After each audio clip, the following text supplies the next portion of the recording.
ইমন চলে এসছে আজকে। ইমন হালদারকে কি চেনা যাচ্ছে? মনে হচ্ছে চেনা যাচ্ছে না, কারণ ইমন হালদার আজকে বনজারা লুকে চলে এসছে। কাকে ইমপ্রেস করতে? আমার তেজকে ইমপ্রেস করতে। রাইট, এই লুকটা এসছি আমি হোলি স্পেশাল এপিসোডে, 1 ঘন্টার মহাপর্ব। দেখেছো আমার কি সুন্দর লাগছে দেখতে? তো যবে থেকে আমরা প্রোমো শ্যুটটা করেছি এই এপিসোডটার, এই মহা এপিসোডটার জন্য প্রোমো শ্যুটটা যবে থেকে করেছি, তবে থেকে পুরো ইউনিটটা আমাদের কিন্তু একটা দোলের মুডটা সেট হয়ে গেছে টোটাল। আমরা খুব এনজয় করছি, এত সুন্দর অ্যারেঞ্জমেন্ট, ঐন্দ্রিলাও এসছে, এত চারিদিকে রং। এবার শুধু প্যাক আপটা বলার অপেক্ষা। তারপরে যদি কাউকে চেনা যায় তাহলে সেটা দর্শকই বুঝবে। ভীষণ বাঙালিয়ানাতে ভরপুর একটা দোল কাটাই আমি প্রত্যেক বছর। প্রতি বছরই শান্তিনিকেতনে যাই। শান্তিনিকেতনে আমার একটা বাড়ি আছে এবং বিশ্বভারতীর সাথে অনেক দিনের সম্পর্ক। শান্তিনিকেতনের সাথে দোলের এবং পলাশ ফুল, রবীন্দ্রসঙ্গীত, রবীন্দ্রনৃত্য সব কিছু মিলিয়ে একটা ভীষণ নস্টালজিক দোল কাটে প্রত্যেক বছর। কিন্তু এবছর যেহেতু দোলের আগের দিন এবং দোলের পরের দিন, যেদিনকে হোলি সেদিনকে শুটিং করব আমি, আগের দিন পরের দিন এরকম কোনো দিনও হয়নি, তো আমি এবার বোলপুর যেতে পারিনি। কলকাতাতে কাটাচ্ছি এবার দোল নিজেদের লোকেদের সাথে, এবং রোজ যাদের সাথে কাজ করি, যারা অলমোস্ট ফ্যামিলি হয়ে গেছে এখন, তাদের সাথে দোল কাটবো এবার। দোলের প্রচুর স্মৃতি আছে। আমার মামার বাড়িতে খুব, বর্ধমানে আমার মামার বাড়ি, বর্ধমানে খুব বড় করে দোল পূর্ণিমাটা সেলিব্রেট করা হয়। সবাই খুব ভালো করে বড় করে উদযাপন করে, আমাদের পাড়ায় তো অ্যাটলিস্ট করেই। আগের দিন রাত্রির থেকে দোল খেলা শুরু হয় এবং যখন ওই ন্যাড়া পড়ায় আগের দিন সবাই মিলে গোল করে বসে, তখন থেকে দোল খেলাটা শুরু হয় আমাদের ওখানে। এবং সেরকমই একটা দোলে আমাকে সবাই মিলে চ্যাংদোলা করে নিয়ে ড্রেনে চুবিয়ে দিয়েছিল আগের দিন রাত্রেবেলা, এবং আমি 1 ঘন্টা ওই ড্রেনটার মধ্যে ছিলাম। বন্ধুরা মিলে সবাই মিলে ওখানে আড্ডা মারছিল আশেপাশে বসে, আমাকে ড্রেন থেকে কেউ উঠতে দেয়নি। তারপর রাত্রিবেলা স্নান করে আবারও আমাকে রং মাখানো হয়েছে। সেটা ওই সিলভার কালারের একটা রং, না গোল্ডেন কালারের একটা রং, দাঁতগুলো দেখা যাচ্ছিল, এপিক সুন্দর দেখতে লাগছিল আমাকে। পুরো এন্টায়ার নাইট দোল খেলেছি, তারপরে আরও দোল খেলেছি, এবং সেই মেমোরিগুলো এখন সত্যি রূপকথা মনে হয়। এরকম করে বোধহয় বোধহয় এই জন্মে আর খেলা হবে না। সেই ইনোসেন্সটা হারিয়ে গেছে সবাইকার মধ্যে থেকে। Thank you. আমি দর্শকদের উদ্দেশ্যে এটাই বলতে চাই, যা কিছু হয়ে যাক পৃথিবীতে, যা কিছু হয়ে যাক, সিনেমা এবং সিরিয়াল কিন্তু দেখতেই হবে। প্রথম কথা হচ্ছে সেটা। দ্বিতীয়ত হচ্ছে আমরা আমাদের উৎসবের দিনগুলো, সেটা দিওয়ালি বলুন কিংবা দুর্গাপুজো বলুন কিংবা দোল পূর্ণিমা বলুন, সব কিছুতেই আমরা পরিবেশের ক্ষতি করে ফেলি নিজেদের আনন্দ করতে গিয়ে। তো সেটা যতটা কম করা যায় আমার মনে হয় সেটা ভালো। সবাই মিলে একসাথে কাটানো যায়, এবং নিজের কাছের মানুষ, নিজের ফ্যামিলি, নিজের মা বাবা, দাদু ঠাম্মি, তাদের যদি পেয়ে থাকো এই দোলটা, আমি জানি না আগামী 15-20টা বছর পরে তাদের সাথে এটা কাটাতে পারবে কিনা। So time is really very precious. এই সেলিব্রেশনের দিনগুলো চেষ্টা করো নিজের আপনজনদের সাথে কাটাবার, কানেকশনটা স্ট্রং বিল্ড করবার, এবং যারা তোমার কাছের মানুষ তাদের কাছে পৌঁছে যাওয়ার। ইমন আবার চলে এসছো তুমি? আমি তো ছিলাম না ছিলামই, what do you mean by ছিলাম? কিন্তু আমি এখানে দেখছি দুজন মহিলাকে দুপাশে বসিয়ে মাঝখানে তেজ। সেটা আমার দোলের দিনে। হ্যাঁ, ভাবা যায়। अब डिमांड है तो क्या करें? না but I want to know, মানে ইমন আবার চলো, আবার ঠাম্মি কিন্তু ওকে জানে না তো, ইমন পাশে আছে তো, তাই আমি হাত পা কাঁপছে। বলো। Thank you. তুমি কি এবার কিছু করতে চাইছো এখানে, ভুলভাল কিছু? আমি শুধু তোমার চোখটা খুলতে চাই, যে আসল ভালোবাসা যে ছিল তোমার জীবনে, যাকে তুমি ভালোবাসতে, যার জন্য তুমি ডেট প্ল্যান করেছিলে, তাকে যাতে তুমি চিনতে পারো। 3 কোটি টাকা তো বিক্রি করে চলে গেছিলে ভালোবাসাটাকে। 5 না, হ্যাঁ 5 ভুল সবাই করে, আস্তে আস্তে সেটা শুধরেও নেবে। তো তুমি একটা কাজ করতে পারো, তুমি তো সুধাকে বলতে পারো যে please go, I am here নাও।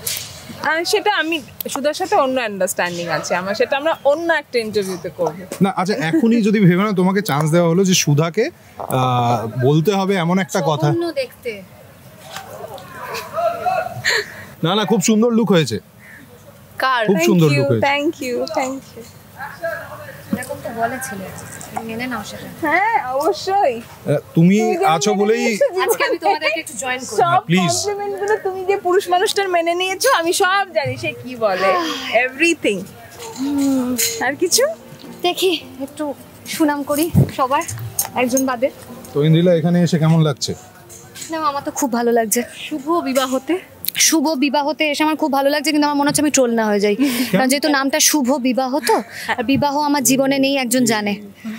আমি এক্ষুনি আসতে যাচ্ছিলাম পুরো বিষয়টা। শুভ বিবাহতে এসে বিবাহর যে গন্ধ এবং বিবাহর যে ছটা তোমার গায়ে লেগেছে, ছোঁয়া লেগেছে, বিবাহর ছোঁয়া।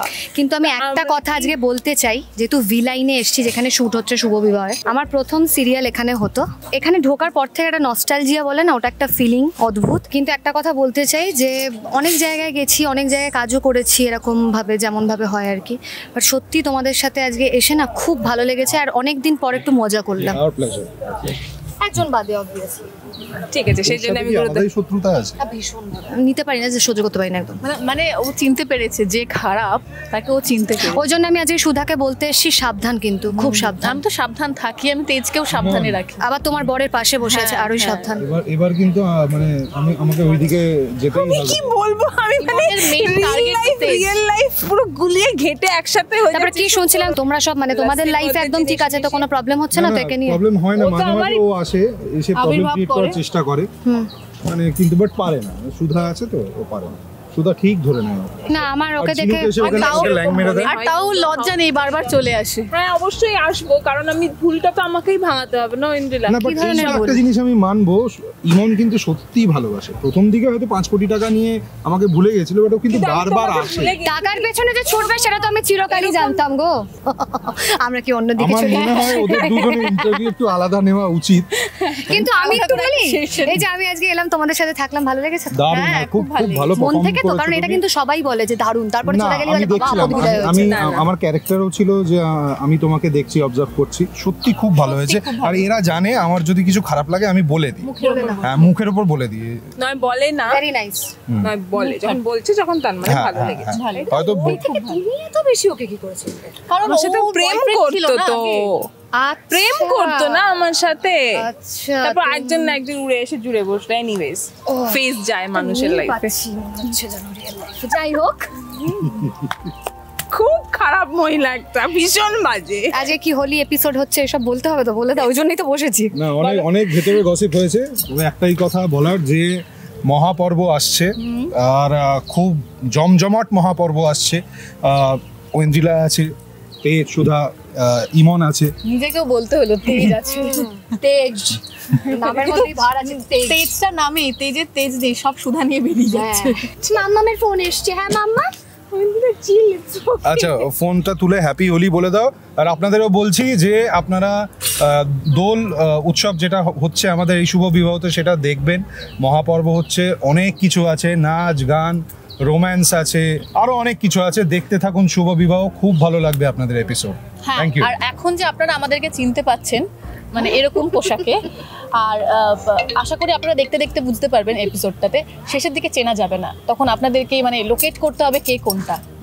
আর আপনারা এপিসোডটা দেখার পর বুঝতে পারবেন, আমি সুধাকে দায়িত্ব দিয়ে গেছি আমার বিয়ের। তো আমার যদি বিয়ে ফার্দার না হয়, যে আপনাদের প্রশ্ন আছে না বিয়ে কবে, তাহলে সুধা দায়ী। আমরা সবাই, সুধা কেন, সুধা অফকোর্স লিডার, টর্চ বিয়ারার, কিন্তু আমরা সবাই তোমার পিড়ি ধরতে আমরা সবাই যাবো ইন্দ্রিলা। তুমি শুধু একবার বলো যে আমি রাজি।